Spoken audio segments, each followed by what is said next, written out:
In April 1912, the RMS Titanic sank in the North Atlantic Ocean following a collision with an iceberg.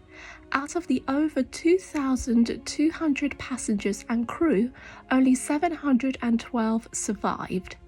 When they were picked up on the RMS Carpathia, the infamous rescue ship, it was reported that most had been wearing their lifebelts upon boarding. But what happened to the lifebelts following the disaster? The Titanic's lifebelts were manufactured by Fosbery Limited, a limited company that designed and manufactured life-saving equipment. In early 1911, the White Star Line appointed the company to add the latest life-saving equipment and the latest lifebelts, the Fosbery overhead pattern, and it is believed that around 3,500 lifebelts were made.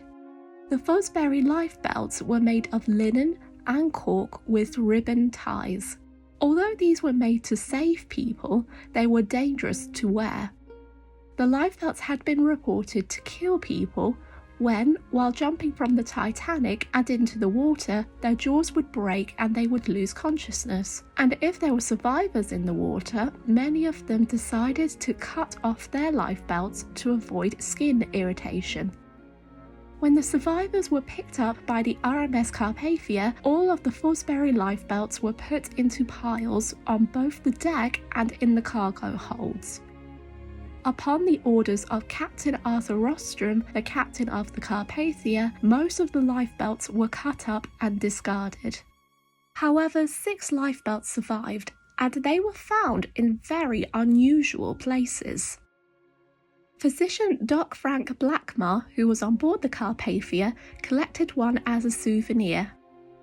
Madeline Astor left her lifebelt in the office of Dr. Rechner in New York City Harbor. 2 were recovered from the debris field, including a blood-stained lifebelt which was recovered by farmer John James Dunbar, and 1 was recovered by the Carpathia's 19-year-old waiter Ernest Sinclair, belonging to an unnamed survivor from lifeboat number 1. I'm wondering if it was either from the Duff Gordons or probably from one of the crew members. However, 1 lifeboat was found after it washed up near New York City. According to the Nelson Ladder, dated the 19th of June 1931, the lifebelt was believed to have either been floating around or floated 2.5 miles above the wreck after the ropes holding the lifebelt rotted away. Although some have been sold into private collections, 3 lifebelts can be seen at the American History Smithsonian Institution, the Mersey Maritime Museum in Liverpool, and the Titanic Belfast Museum.